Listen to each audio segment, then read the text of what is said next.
Hey guys, I'm Volcano Style.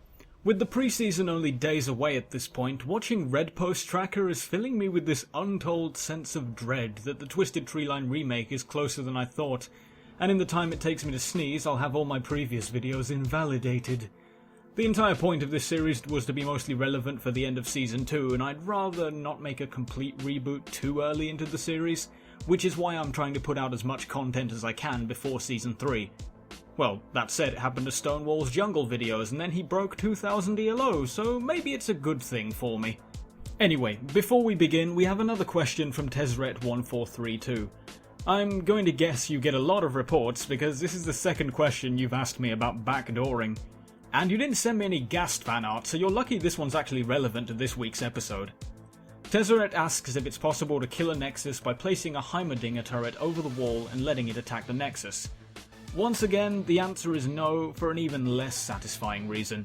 Heimer can't even place turrets over the wall in the first place, which is one of many, many reasons not to choose Heimerdinger on Twisted Treeline. Let's dive into this week's episode. AP Champions.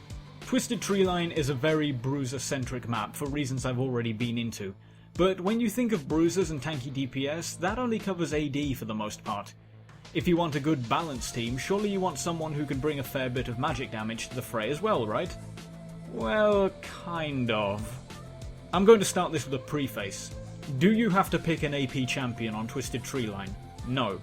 Are AP champions bad on Twisted Treeline? Not at all.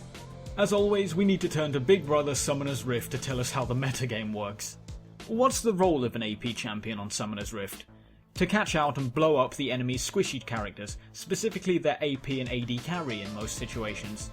Whose job is it to stop them doing that? Well, that would be the tanky DP... Oh, that's bad. This immediately is the problem with running AP champions on Twisted Treeline.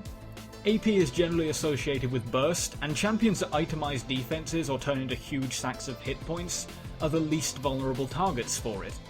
Not only that, but a lot of burst mages don't really have any good reliable escapes, and if the enemy team gets to them, they're probably dead. Already, hopefully you're going through champions in your head and crossing them off, because there's no way I'm going to go that in depth on every AP champion, but I'll try and give you an idea of what you want to look for. If we're going to start box ticking, then let's go for obvious points. We need to prioritize safety. A champion who can farm well, from a distance, keep themselves sustained without running their mana pool dry, and ideally someone who has an escape of some sort if things go badly.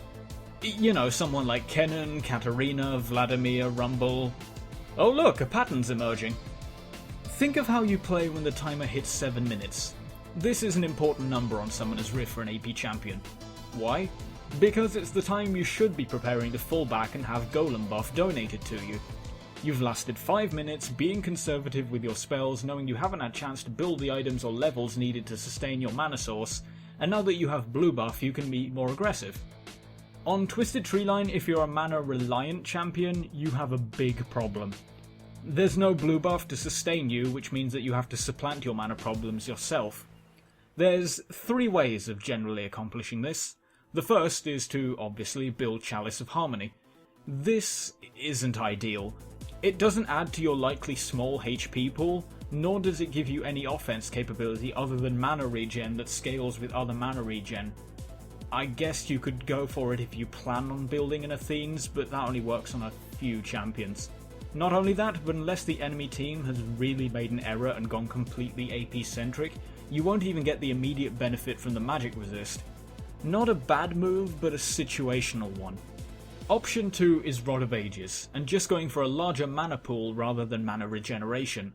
Leveling up should keep you filled up from the catalyst, providing you're not spamming aimlessly, and it's a respectable addition to your HP pool. But it's an expensive item with expensive components, as well as kind of relies on the assumption that you're going to get momentum. Like all scaling items, the earlier you get a Rod of Ages, the better, right? That relies on the assumption that you're going to drag the game out, which means the enemy team is going to get the chance to build their damage and magic resist themselves.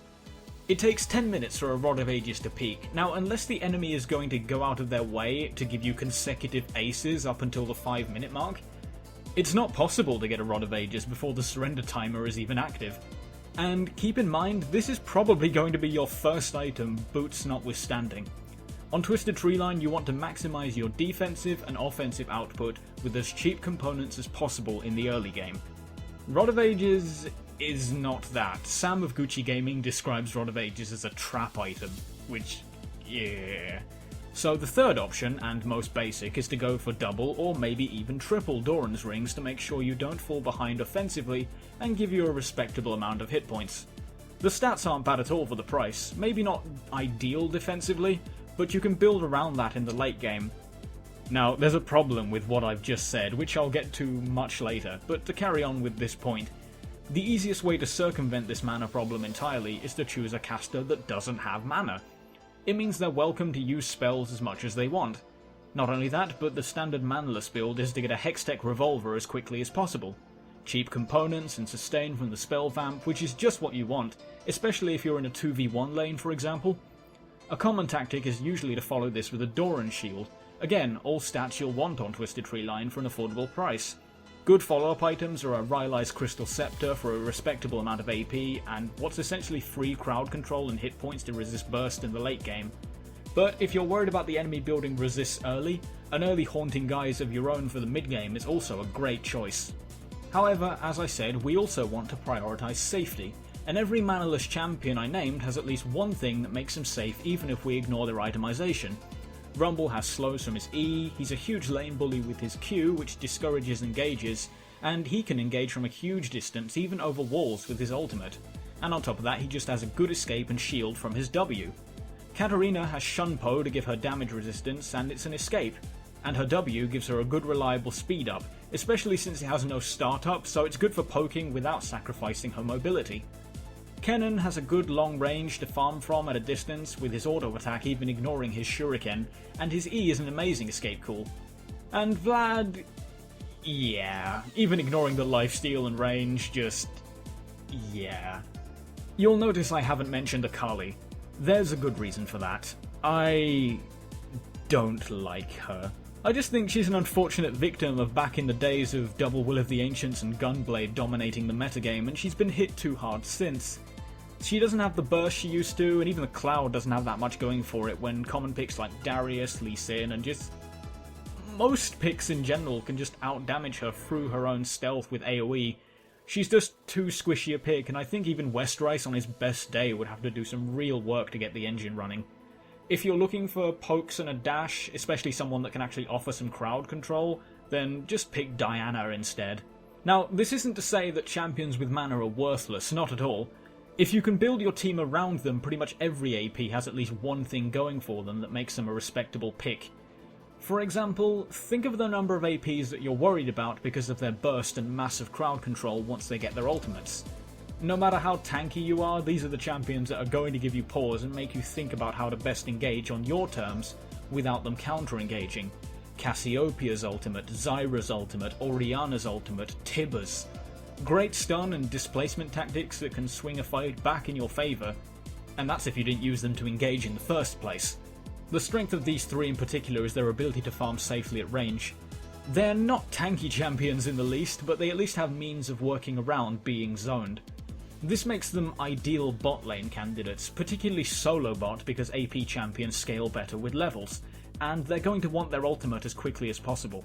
Bot lane is the closest equivalent to mid lane Summoner's Rift, because it's nice and open and it's easier to keep track of your lane opponent, whereas in top lane it's more designed to funnel you into a straight fight and about brush control, which a lot of APs can't really do.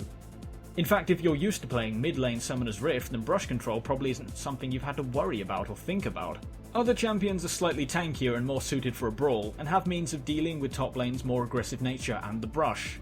Morgana is innately sustained from her passive spell vamp and can pressure from the brush with Dark Binding, and she has Black Shield for getting out of ganks hopefully safely. Gragas can keep barrels flying, he can sustain his own mana with his W and he gets damage resistance from it, and then once he gets his ultimate he's great for both engaging and disengaging.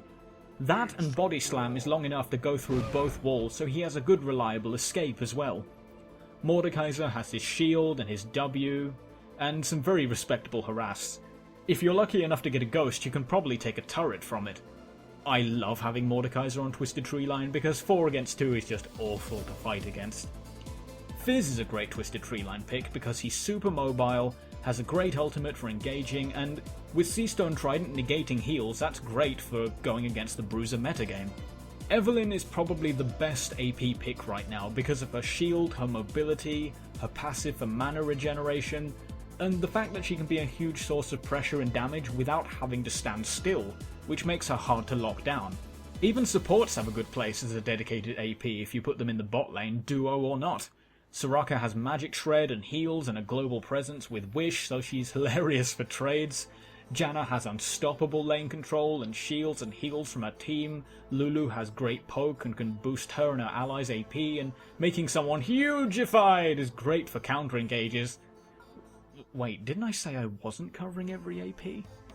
I know this seems a little rushed, but hopefully you're starting to see the strengths of these champions, and specifically how they're meant to be played. As great as it is to have a source of magic damage, you have to take into consideration how much effort it's going to take on behalf of both you and your team. If you're choosing an AP, have you essentially relegated your two teammates to being bodyguards? Are they champions that can afford to be relegated to that role? In fact, most bodyguard champions are decent AP picks themselves. Think of Malphite, Singed, Cho'Gath, Galio, Amumu, Nunu, Maokai, all huge stacks of HP and utility and AoE damage that actually scale astoundingly well offensively with AP. And if you think you can get away with sacrificing defenses in favour of making the enemy team outright afraid of you, then give it a try. Again, consider what you're doing to the team if this is what you decide to do. Do you have a team that would rely more on you protecting them than having the damage? Do they actually need you to stay alive longer rather than just putting out more burst? Now seems a good time to actually talk about burst itself. If we're talking burst champions, I think Veigar and LeBlanc are the best archetypical choices. I've seen these two carry games solely from getting so many kills in the early game that they've demoralised the enemy team and won the game before the enemy was capable of building defences against them, or they've just forced a surrender vote. If this is what you're looking for, think of how big a gambit this is, especially in draft pick. Look at the teams and honestly ask yourself if you can rely on having that 4-0-0 start. By this point you should know what the champion you have in mind excels at both offensively and defensively, but this only stretches as far as how well your champion plays. What about the map? Another reason I recommend putting your AP in the bot lane in favour of having someone AD reliant up top is because of this guy. More often than not, there's not going to be a whole lot that an AP top lane will be able to do regarding Ebonmore short of warding it. They can offer a little extra DPS if a jungler is taking it, but obviously not as much as an AD top lane who has Madrids or Wriggles, or probably not even as much as someone that just has 2 Doran's Blades if you're looking to do Ebonmore earlier. If you don't have a jungler, you have to be wary if the enemy does, or even if the enemy laner is going to be able to do Ebonmore themselves. Can you control the lane well enough in their absence? Can you even stop them doing Ebonmore? Before I end this week's episode, I just want to deal with the elephant in the room. The one all of you are probably sitting at your chairs telling me to point out because it solves every offensive and every defensive problem that an AP champion could possibly have. That is Zhonya's Hourglass. And in fact, it's true. If you're picking an AP champion, then you're almost certainly going to want a Zhonya's Hourglass at some point during your build. More than you're going to want a Death Cap or a Void Staff, and maybe over Abyssal as well. If you're an AP champion, you're probably squishy. If you're squishy, the enemy team is going to want to focus you. How can they focus you if you're invulnerable for 2 seconds? It's a lot of AP, it's a lot of armor, and you're most likely going to be against enemy bruisers who are AD based, so hold on a moment. That right there is what makes it the elephant in the room. Zhonya's Hourglass, the 3100 gold, 1600 and 700 gold component, 800 gold recipe, Zhonya's Hourglass, is the only AP armor item in the game right now. Notice how every other item I mentioned early on in this episode, Haunting Guise, Rylai's, Doran's Ring, their defense comes from hit points. HP AP items are the only way for AP champions to keep offense and defense balanced against AD champions, other than the hope you'll just win the fight. Tanky DPS are generally sustained damage, whereas with AP you're either sustained or burst. The difference being that tanky DPS have the options of Mercury Treads, Spirit Visage, Aegis of the Legion, Hex Drinker, means of cheaply itemizing against you with a null magic mantle, whereas all you have is this thing. Not only that, but they're getting magic resist per level anyway, passively, not even including their runes and masteries they probably have. And even then, a lot of bruiser picks have a ton of magic damage output themselves, so you're damned if you do and damned if you don't. The item overhaul is very, very soon, so hopefully AP champions are going to have their armor options optimized, but so are AD casters, which many bruisers fall under. Obviously I can't comment on something that hasn't had any information or any examples released yet, so I'll just recommend taking Twisted Treeline as it is right now with a grain of salt. Season 3 is going to change a lot. For now, if you want to, pick AP champions, experiment, have fun. You don't have to, but the option is there. Just make sure you have something you want to accomplish in mind the second you hit lock in. I'm Volcano Style, and thanks for... You know, I get the feeling I'm forgetting someone.